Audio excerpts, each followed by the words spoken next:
In this case, for Pastor Jason, I believe this time will help him be able to recharge his heart and then bring all of the love and the knowledge that he gains from this experience back in order to help us continue to love and follow Jesus. Well, I think a sabbatical is something that the pastor needs quite a bit because there's a lot of demands on his time and his energy and his daily routine and his family.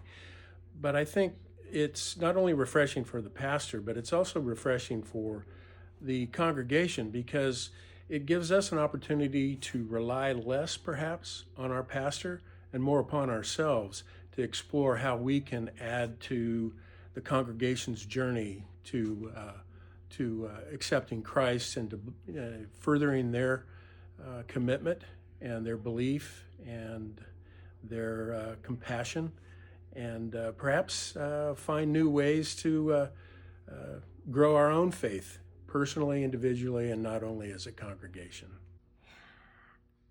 I'm excited that Pastor Jason will have the opportunity to have a sabbatical away from the congregation to refresh, renew, rejuvenate his spirit, and to bring back to the congregation, the individual members and the group as a whole,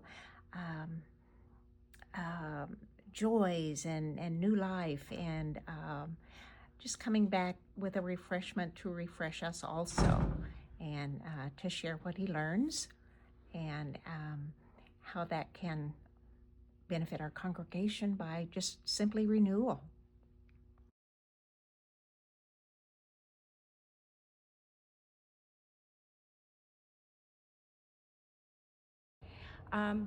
I have taught in a university setting for about 30 years, and I really am very supportive of sabbaticals and understand and appreciate their merits. I think Pastor Jason has a very well thought out sabbatical plan. He plans to visit Scotland to retrace his genealogical as well as theological roots. He plans to have an internship with a luthier to build a guitar from start to finish. He would also like to compose an album of biblical-based songs, and of course to allow for a time of rest and renewal. I think there are many benefits to a sabbatical for the pastor. It's a time for him to become refreshed, to avoid pastor burnout. It's a time for him to re-energize and increase his enthusiasm for teaching and preaching.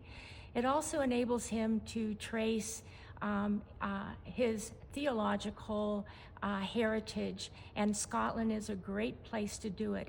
It will be an inspiring opportunity for him to go to Scotland and go to the island of Iona, which is the cradle of one of the cradles of Christianity, to visit Trinity College, the Church of Scotland, to view the Book of Kells will be all-inspiring. And it's also a time for a spiritual, emotional, and physical kind of rebirth and growth. At this particular time as well, I think it's important for him to get away and step back from some of the political things that are happening in our society today. So I really do think it will be an enriching experience for him, and I'm really excited that he's going to Scotland. It's one of my favorite places to visit. In terms of the church, there are many, many advantages for the church. His enthusiasm will be reflected in the sermons and in his Bible studies.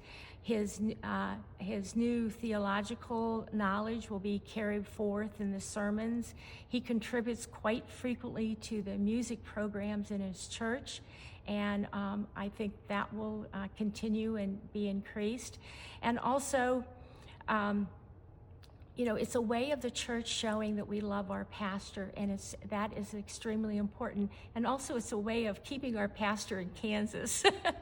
Anyway, we're really excited for him, and I think, and very supportive of his sabbatical.